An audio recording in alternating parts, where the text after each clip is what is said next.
Hola, ¿qué tal? ¿Cómo estáis? Bueno, pues aquí vengo con otra entrega de la serie Lenguajes y Mercados, la correspondiente al mes de agosto de 2025.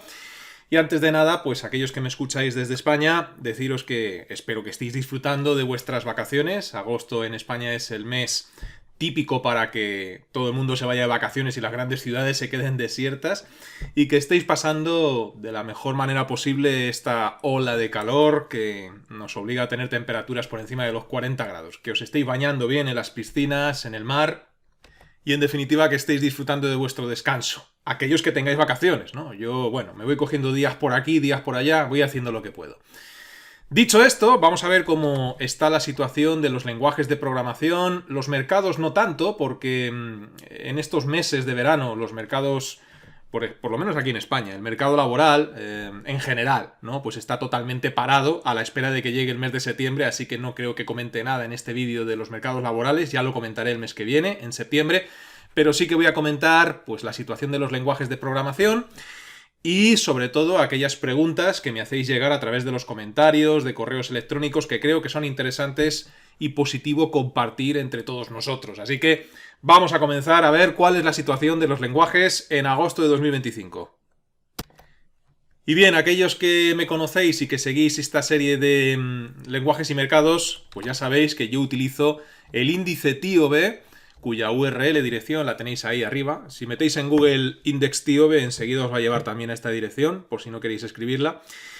Utilizo este índice para ver cuál es la situación de los lenguajes de programación en el mes en curso, en este caso en agosto de 2025. Deciros, para aquellos que no lo conocéis y lo veis por primera vez, que es un índice que se elabora en función de la popularidad de los lenguajes. No es un índice, un ranking que tenemos aquí, que se elabora en función de cuál es el más potente, al menos potente o el mejor y yendo hacia el peor. No, es un ranking que se elabora de la posición 1 hasta la 100, lo que pasa es que aquí solamente vemos hasta la 20.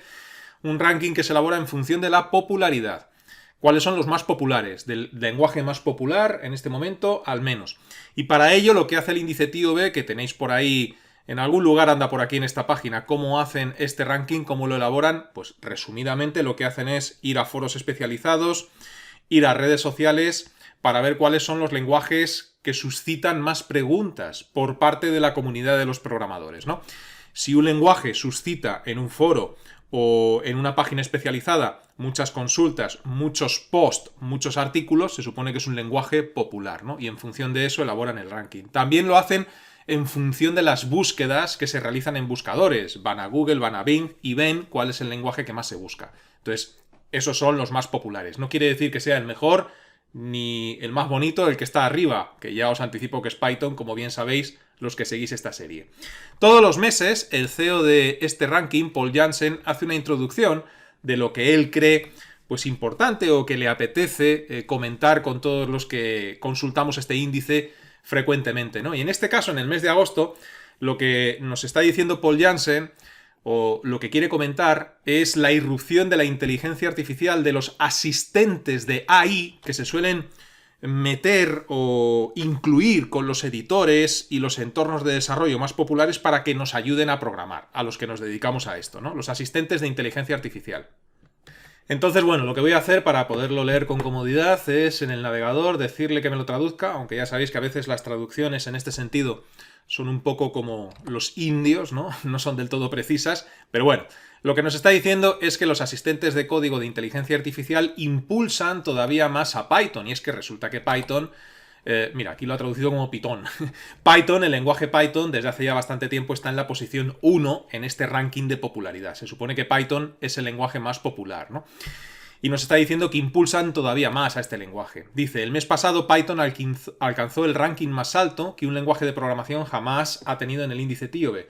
Pensamos que Python no podía crecer más, pero los asistentes de código de IA dejaron que Python diera otro paso más, o diera un paso más adelante, ¿no?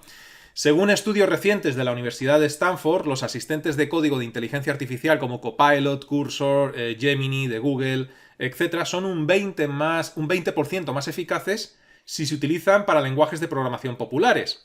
Claro, pensar en esto tiene sentido. Y ahora veréis por qué. La razón de esto es obvia. Hay más código, efectivamente, ¿no?, para estos idiomas, para estos lenguajes disponibles, para entrenar los modelos subyacentes.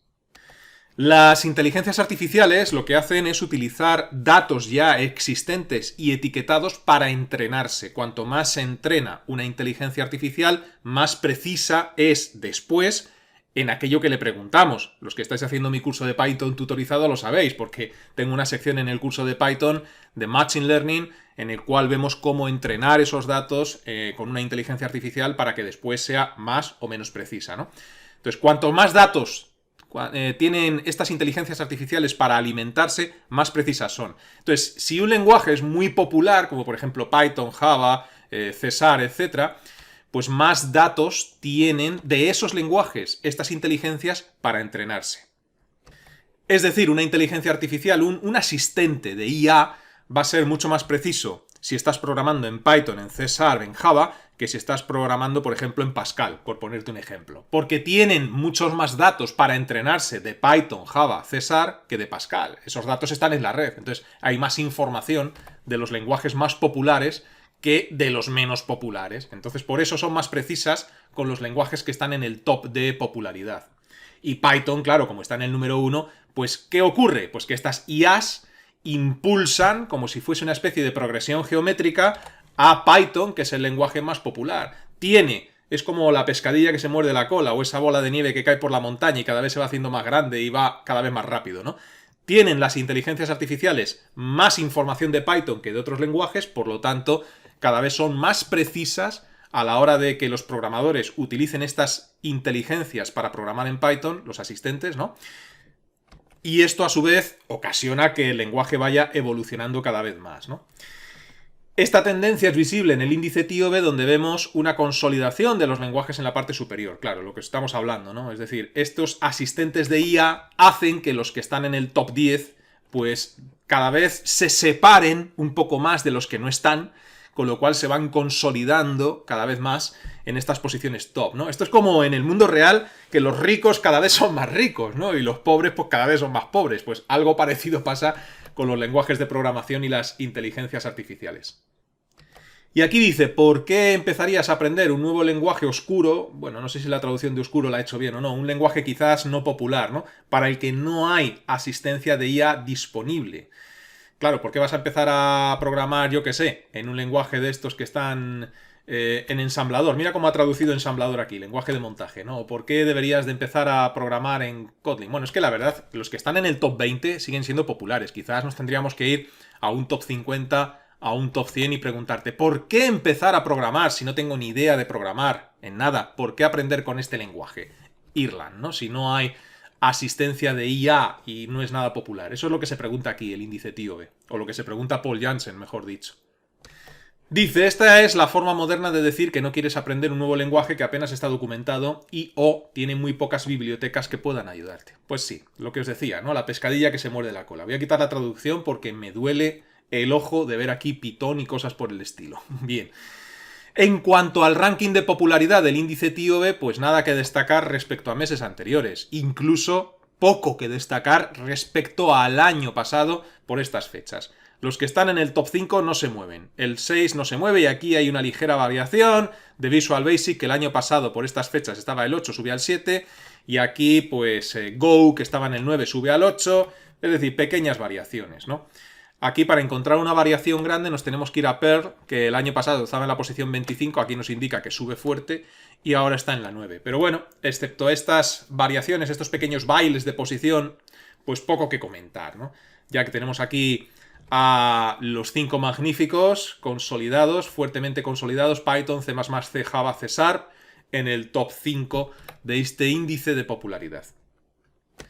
Así que bueno, para abandonar el índice y ponernos con nuestras cosas en este vídeo, terminar diciendo que muchas veces me escribís, aquellos que queréis comenzar a programar desde cero, por qué lenguaje comienzo a estudiar, ¿no? Yo siempre respondo a esa pregunta, ¿qué es lo que más te gusta programar? ¿Te gusta programar aplicaciones para dispositivos móviles? ¿Para teléfonos móviles? ¿Para tablets? Bueno, pues si te gusta eso, quizás deberías empezar por un lenguaje o por otro, ¿no? Si te gusta más programar para base de datos, pues otro lenguaje diferente u otros lenguajes. Es decir, depende de lo que más te guste programar o lo que más te llame la atención, tendrás que empezar por unos lenguajes u otros.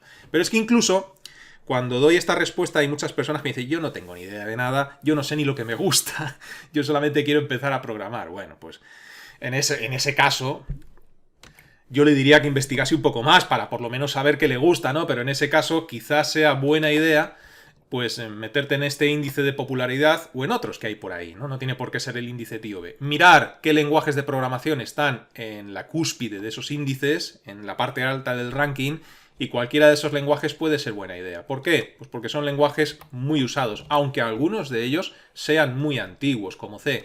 C está aquí, ya lo he comentado en otras ocasiones, porque hay millones de aplicaciones funcionando desde los años 60 y que están por ahí todavía funcionando, como digo, y debido a eso, que hay que dar soporte a esas aplicaciones que llevan 40 o más años funcionando, pues hay ciertos lenguajes que, aunque antiguos, siguen estando en el top 5, en el top 10. Claro, hay muchas consultas en foros especializados, en buscadores, en redes sociales, de este lenguaje por eso, porque hay muchos programadores que tienen que dar soporte, que tienen que solucionar problemas en estos lenguajes, ¿no? Y por eso aparecen en la parte alta de estos rankings. Laboralmente hablando, que es lo que me preguntáis muchas veces, por cuestiones de salida, para encontrar empleo, etc., cualquier lenguaje que esté en la parte alta de un ranking podría ser una buena idea. También muchas veces me preguntáis, oye, mira, estoy dudando entre Java y Python, ¿cuál de los dos? Bueno, pues depende de lo que te guste estudiar, ¿no? O de lo que quieras programar en un futuro, pero si no lo tienes claro, pues quizás, y solamente quizás, sea buena idea empezar por Python antes que por Java o por cualquier otro lenguaje, porque es el que está en el top, ¿no? En la posición 1. Así que esto en el mes de agosto respecto a la posición de los lenguajes de programación en el momento en el que nos encontramos.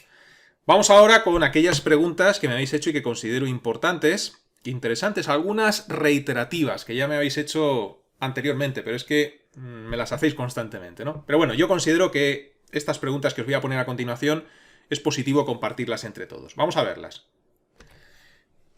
Bueno, pues me comenta Claudio Rodolfo 6713. Dice, ¿qué opinas sobre lo que dicen los grandes líderes de Meta, Nvidia, OpenAI, Amazon, que el futuro será casi exclusivamente vibe coding, entre otros factores, y por ende habrá menos demanda de profesionales cualificados en la informática?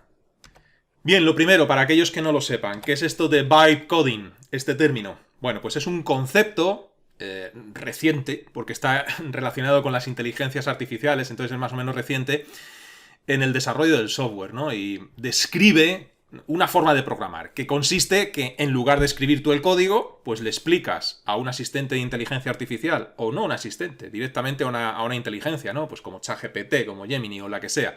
Le explicas qué es lo que quieres hacer, en lugar de escribir tú el código, y que la inteligencia, pues genere el código por ti. Todo mediante instrucciones en lenguaje natural. Tú explicas en lenguaje natural qué quieres hacer y la inteligencia te da el código del lenguaje que tú le digas, de Java, de Python, etc., ¿no? Esto es vibe coding. Entonces, ¿qué opino de lo que dicen los grandes líderes de estas empresas que nos comentan que el futuro será casi exclusivamente? Bueno, mi opinión personal no tiene por qué ser la acertada, pero me pedís mi opinión personal, ¿no? ¿Qué opinas? Pues que los grandes líderes de estas empresas tienen intereses en que esas empresas vayan bien y esas empresas están apostando muy fuerte por la inteligencia artificial. Vamos, sobre todo OpenAI, que no se dedica a otra cosa. Las demás todavía tienen otros campos, a pesar de que se están dedicando fuertemente a impulsar la inteligencia artificial. Entonces, opino que tienen intereses en que la inteligencia artificial vaya para arriba. No me cabe duda de que la inteligencia artificial cada vez va a ser más potente y en el ámbito del desarrollo, en el ámbito de la programación, cada vez va a realizar más tareas. No me cabe duda. Ahora, de ahí a que lo que digan hoy en día los grandes líderes de estas empresas, muchísimo más inteligentes que yo, por supuesto, pero de ahí a que sea cierto 100% lo que dicen estas personas, pues yo creo que hay un trecho, porque, como digo, son primeros interesados en que la inteligencia artificial vaya hacia arriba, porque es de lo que viven. Tener en cuenta que estas empresas venden herramientas que automatizan procesos, Copilot, Sage, Amazon, Code Whispers, son herramientas que venden estas empresas, ¿no? ¿Qué buscan estas empresas? Pues buscan Evidentemente es un negocio, entonces buscan reducir costes operativos con menos programadores y más productividad. Entonces, si ellos mismos, a los que se les escucha muchísimo y se les presta mucha atención, ellos mismos proclaman, pregonan que el futuro es lo que dicen que va a ser, pues mejor para ellos, ¿no? Entonces, bueno, pues a lo mejor tienen razón 100% en lo que dicen, porque ellos son los que mandan y manipulan el mercado a su antojo, ¿no? Pero bueno, lo que hacen es alimentar el discurso de que todo el mundo puede crear aplicaciones, ¿no? Todo el mundo. Y ese mensaje de que todo el mundo puede crear aplicaciones, y cuando digo todo el mundo, es todo el mundo, incluso alguien que no ha programado en su vida. Bueno, pues eso beneficia a sus plataformas. Entonces, mi opinión personal es que no es tan así como ellos dicen. Y mi opinión es lo que he explicado ya en otros vídeos y en otras ocasiones. Más que temer a la desaparición total del programador, lo que toca es reorientarse hacia tareas de mayor nivel.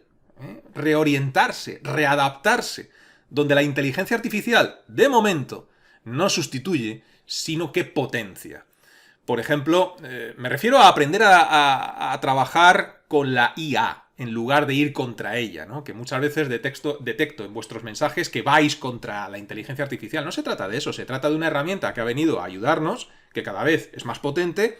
Bueno, pues tendrás que readaptar tu forma de trabajar, tu forma de programar a esa herramienta que se nos ha proporcionado en lugar de maldecirla y de ir contra ella, ¿no? Por otra parte, creo, luego lo comentaré también después, ¿no? Pero creo que tener fundamentos sólidos en programación es absolutamente imprescindible si te quieres dedicar al tema del desarrollo, aunque las inteligencias artificiales creen el código por nosotros. Creo que es, luego lo voy a desarrollar esto un poco más con una pregunta que hay más adelante, ¿no? Creo que es fundamental. Hay ciertas lógicas que no pueden reemplazarse fácilmente por IA.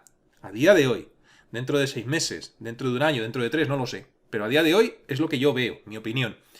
Y luego hay ciertas habilidades humanas, a la hora de programar también, que de momento una inteligencia artificial lo tiene complicado. No digo que en un futuro no lo vayan a poder hacer, pero de momento lo tienen complicado. Y me refiero a habilidades humanas tales como la creatividad, y muchos de vosotros me diréis, pues si son más creativas que nosotros. Bueno, la creatividad humana yo creo que todavía no es reemplazable 100% por una inteligencia artificial. Criterios éticos. A la hora de programar hay que tener ciertos criterios éticos también. En toda actividad humana hay que tener ética.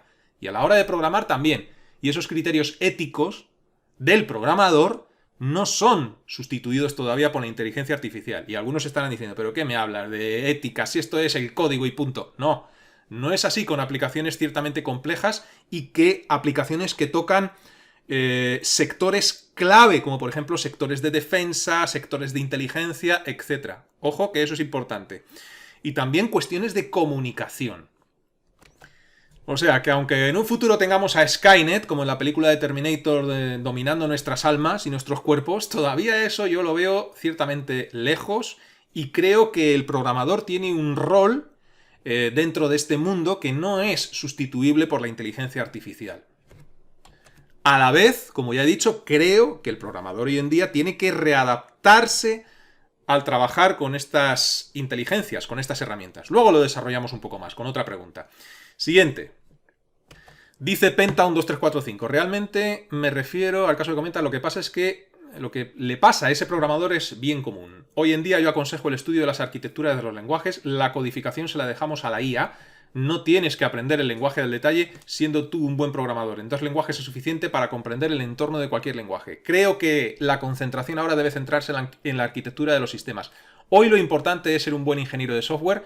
Ya el lenguaje no sea importante, pero la arquitectura de los lenguajes y las arquitecturas tienen prioridad en el desarrollo. Bueno, pues estoy en parte de acuerdo con lo que nos dice este usuario y en parte no.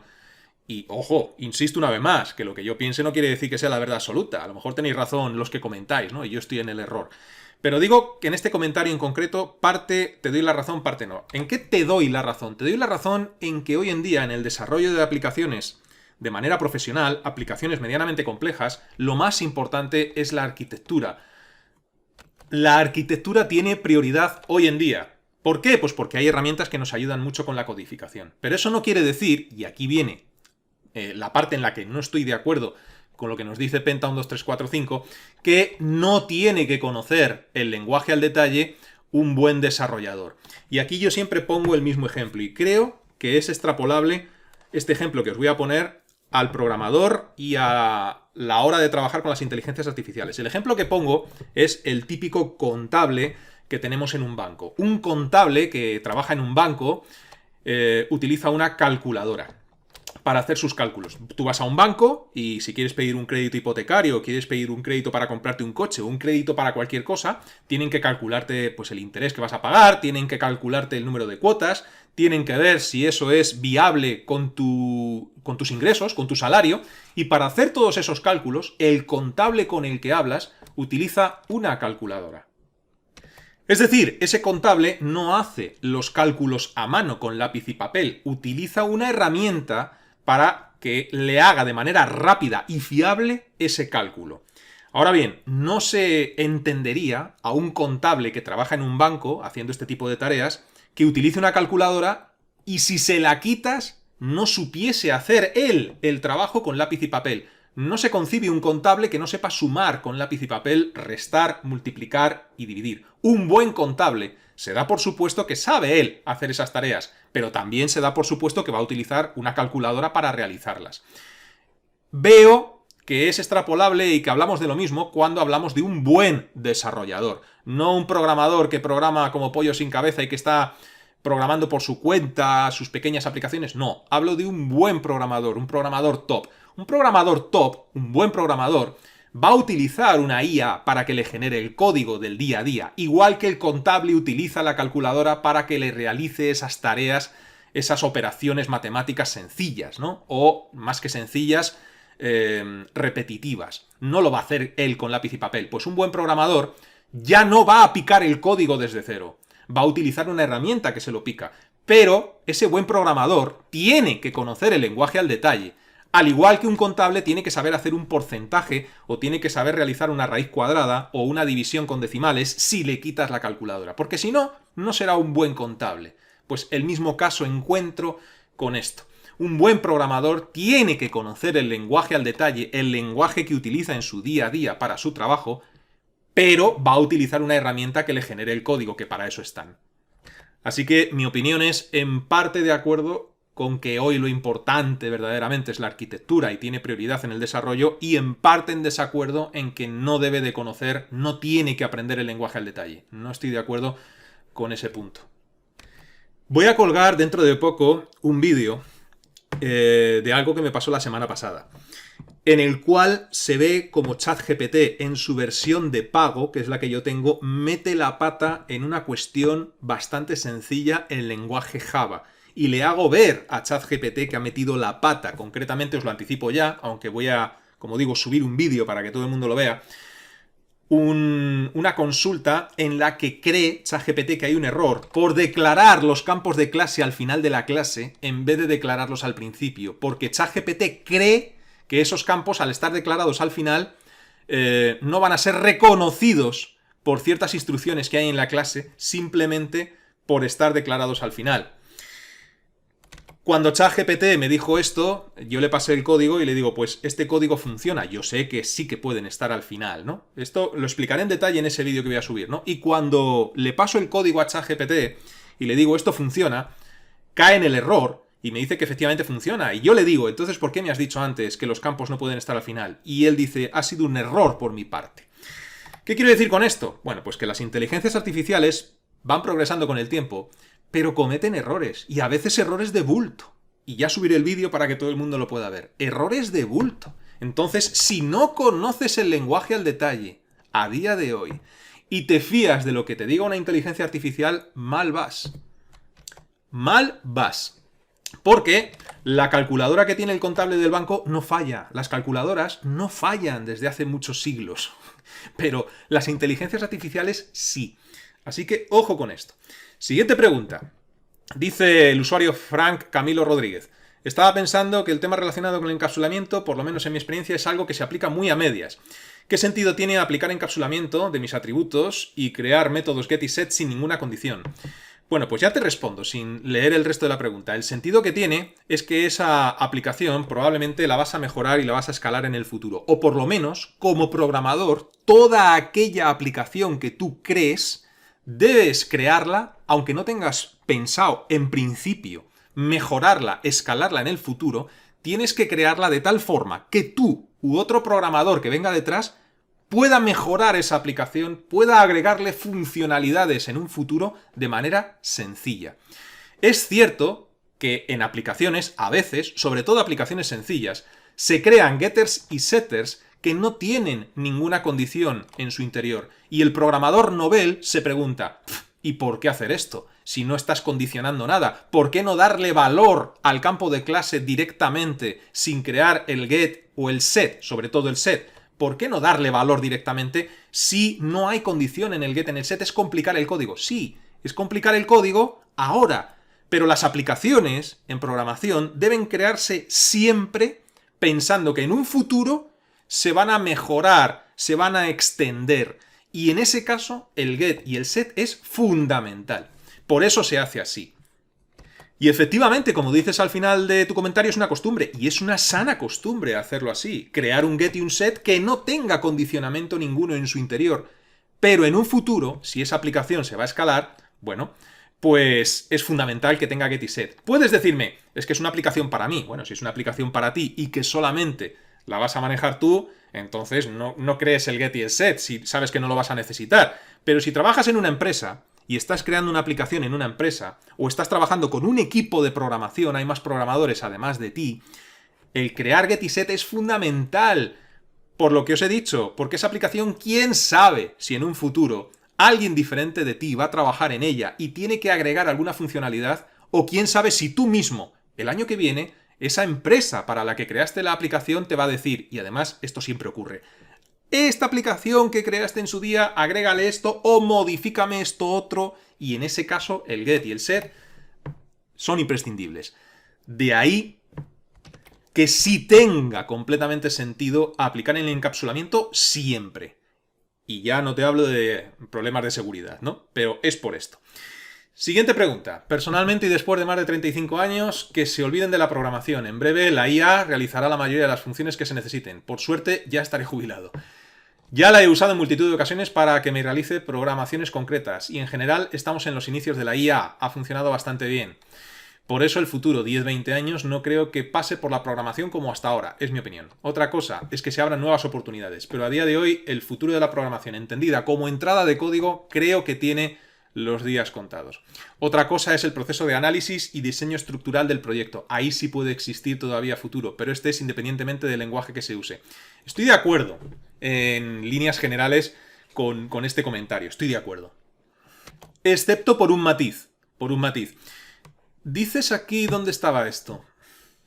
Que otra cosa es el proceso de análisis y diseño estructural del proyecto. Ahí sí puede existir todavía futuro. Bien, yo no concibo una persona, o sea, estoy de acuerdo con esto, de que el proceso de análisis y diseño estructural del proyecto es el futuro del programador. Pero no concibo un programador que esté en una empresa con aplicaciones medianamente complejas, haciendo procesos de análisis, diseñando estructuralmente un proyecto y que no tenga idea de programación, que no tenga idea de codificación. Y vuelvo otra vez a lo mismo, es siempre lo mismo.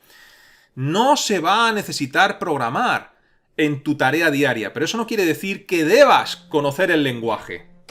¿Cómo vas a hacer un diseño estructural de un proyecto si no sabes, si no lees, si no interpretas bien el código de programación que hay en ese proyecto? ¿Cómo vas a ser capaz de realizar un proceso de análisis si no entiendes el código de eso que estás analizando? Es imposible. Otra cosa es que le digas a una inteligencia artificial, genérame 1500 líneas de código, que lo va a hacer y en un futuro lo hará bien. Ahora, así. Eso es una cosa. Pero otra cosa es que tú estés haciendo análisis, estés diseñando estructuralmente proyectos y no sepas programar. No sepas leer un código, no sabes lo que te dice. Eso no puede ser. Con lo cual, estos mensajes de que se olviden la programación, yo sé J4, yo sé lo que estás queriendo decir, pero cuando alguien que no tiene ni idea de programación y se quiere iniciar en el mundo de la programación y leen este tipo de mensajes, lo que a esas personas les llega es que aprender a programar es una pérdida de tiempo porque hay una máquina que lo hace por mí. Y eso no es así.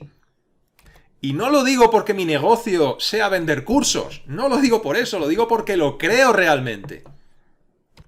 Olvídate de picar código, olvídate en un futuro de introducir código, pero no te olvides de la programación, porque si no conoces los lenguajes con los que vas a trabajar en un futuro, ¿cómo vas a analizar? ¿Cómo vas a diseñar estructuralmente si no sabes leer un código? Es imposible.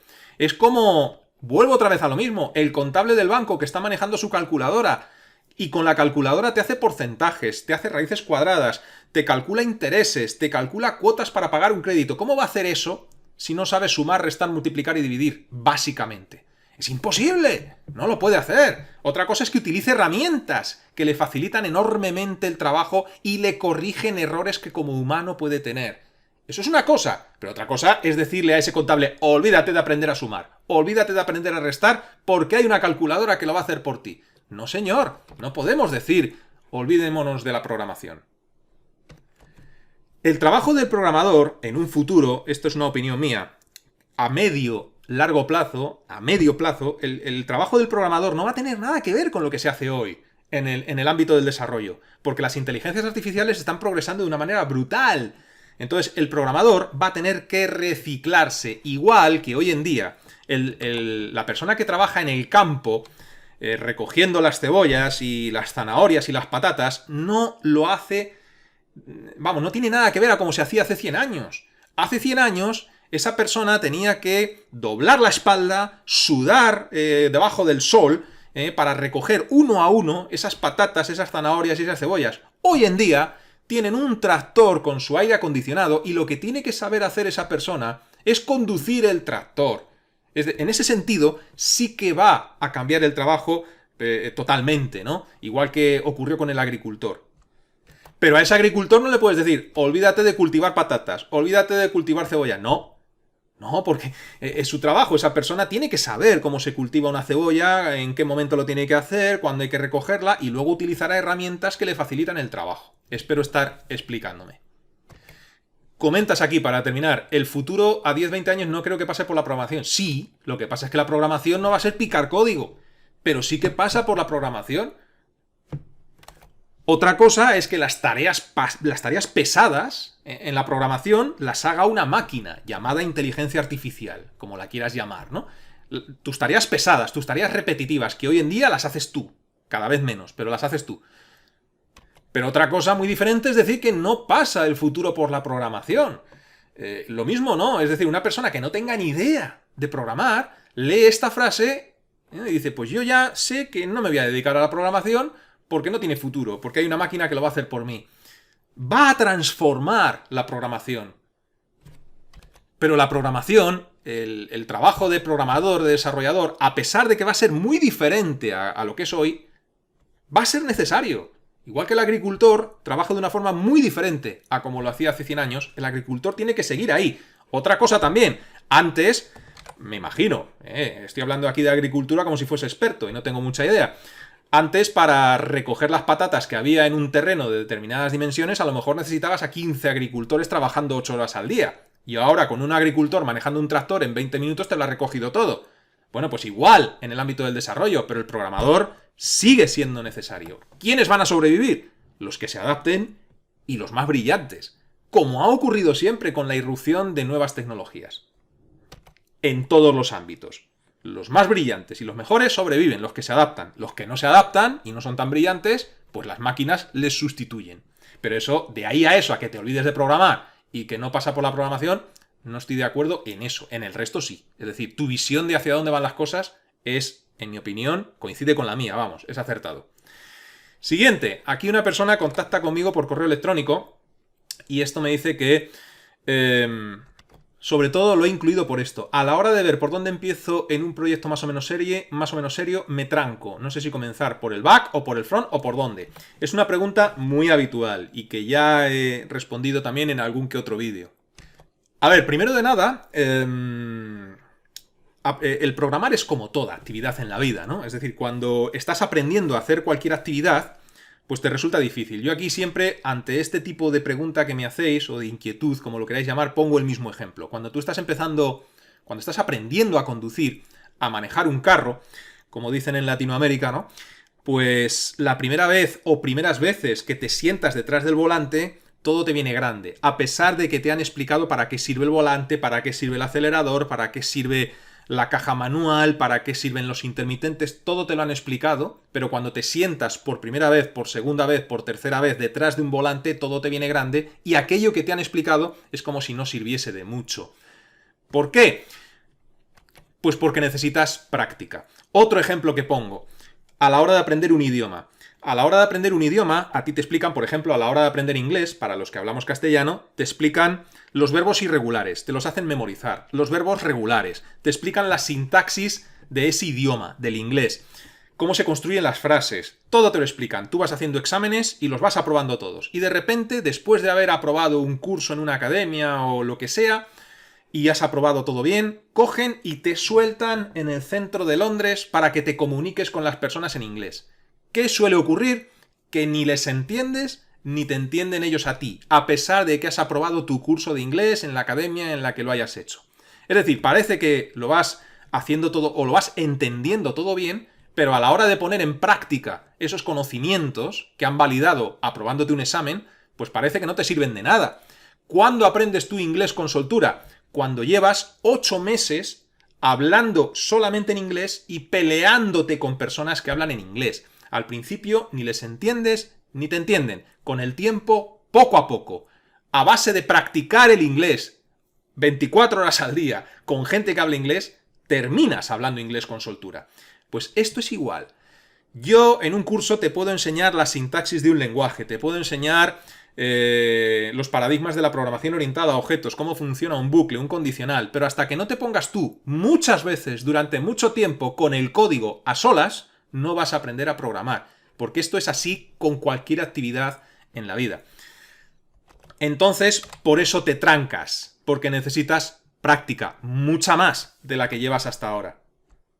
Y como el que aprende a conducir hasta que no lleva meses él solo detrás del volante, pegándose con el tráfico de una gran ciudad, hasta que no hace eso durante mucho tiempo, no aprenderá a conducir con soltura, por mucho que le hayan enseñado en la autoescuela las normas de circulación y por muchas clases prácticas que haya dado con su profesor de autoescuela. Hasta que tú solito no te pegas con el tráfico, no aprendes a conducir. Hasta que tú solo, durante mucho tiempo, no te pegas con personas que hablan en otro idioma diferente al tuyo, no aprendes ese idioma. Y hasta que tú solo no te pegues solo con el código, mucho tiempo, no aprenderás a programar y te seguirás trancando. Pero esto no es nada extraordinario de la programación, es así con cualquier actividad en la vida. Luego hay gente tocada por los dioses, que son los menos, enhorabuena para ellos, pero los normales no somos así, gente que de repente se sienta por primera vez detrás de un volante de un coche y conduce como si llevara haciéndolo toda la vida. Gente que la sueltas en el centro de Londres sin haber practicado antes el inglés y en 3 semanas te habla inglés con una fluidez sorprendente. Tocados por los dioses. Lo normal es que cueste mucho tiempo y esfuerzo hacer las cosas con soltura. Y programar también. Dicho esto, algunos consejitos, sobre todo por aquello que me dices de no sabes si comenzar por el back o por el front. A ver, hay veces que creas una aplicación que no necesita back y solamente necesita front.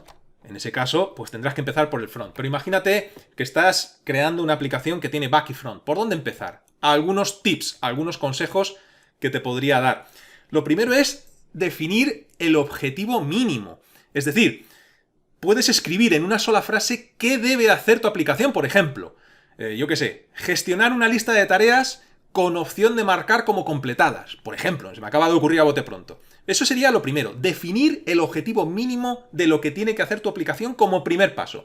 Segundo paso, hacer un boceto rápido de la interfaz. Aquí vendría muy bien el curso que estoy elaborando ahora mismo y que tenéis gratuitamente en mi canal de diagramación en UML, pero no es necesario para hacer un boceto rápido saber diagramar en UML. Te va a venir muy bien si lo sabes hacer.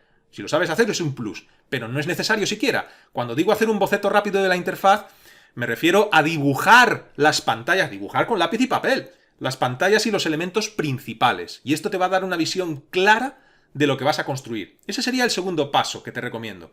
Después, si va a ser una aplicación que va a tener back y front, yo te recomiendo, esto no es una regla fija, inamovible, pero te recomiendo crear el backend básico. Pues yo qué sé, elegir un framework sencillo, Flask, Django o lo que sea, y crear ese back. ¿Por qué? Porque después, a la hora de crear el front, si ya tienes el back, vas a poder comprobar si el front funciona, ya que el front tendrá que conectar con el back para obtener los datos, la información. Si no tienes el back creado y te pones a crear el front, esas conexiones no vas a saber si funcionan. Si eres un programador con cierta experiencia, te va a dar igual crear el front antes que el back, te va a dar igual, ¿no? Porque tienes cierta experiencia y tú programando ya sabes que eso te va a funcionar o va a tener pocos fallos. Pero si estás comenzando a programar, mi recomendación es primero el back, en el caso de que vayas a crear, insisto, una aplicación que tenga front y back. Crea primero el back y después el front para que, cuando estés creando el front, compruebes si el front funciona correctamente. Siguiente paso, iterar y añadir funciones poco a poco. Es decir, una vez que la funcionalidad mínima de la aplicación esté lista, ve añadiendo poco a poco características una por una. Esto va a mantener tu motivación alta y va a evitar que el proceso, que el proyecto se vuelva inabarcable. Poco a poco, ¿eh? Y luego, como último consejo extra, no intentes ni pretendas hacerlo todo perfecto a la primera. Ni siquiera los desarrolladores expertos hacen aplicaciones medianamente complejas bien a la primera. Bueno, si es que tenéis ejemplos en el día a día, vamos, para aburrir. O sea, Microsoft, ¿cuántas veces, por hablar de Microsoft, quien dice Microsoft dice cualquier otra compañía, pero cuántas veces no ha sacado una aplicación y luego ha tenido que meter Service Pack, parches, etcétera, etcétera, una vez y otra y otra? Es que esto pasa siempre. Y con gente que son dioses en la programación, imagínate tú, ¿no? Entonces no pretendas hacerlo todo perfecto a la primera. Piensa en una primera versión como un borrador funcional, que, oye, tiene su funcionalidad básica, que funciona y que después vas a poder mejorar. Y bueno, pues esto es todo lo que os quería comentar en este agosto de 2025. Muchas veces, sobre todo aquellos que sois de Latinoamérica, me decís que parece que estoy enfadado. No, es que hablar de programación, de enseñar programación, es a lo que me dedico, me apasiona, y no es un enfado ni mucho menos lo que tengo, ¿no? Sino que el tema me apasiona y yo mismo pues elevo el tono de voz sin querer cuando hablo de ciertas cosas, pero no estoy enfadado. Así que bueno, espero que os haya gustado el vídeo y nos vemos el próximo mes. ¡Hasta pronto!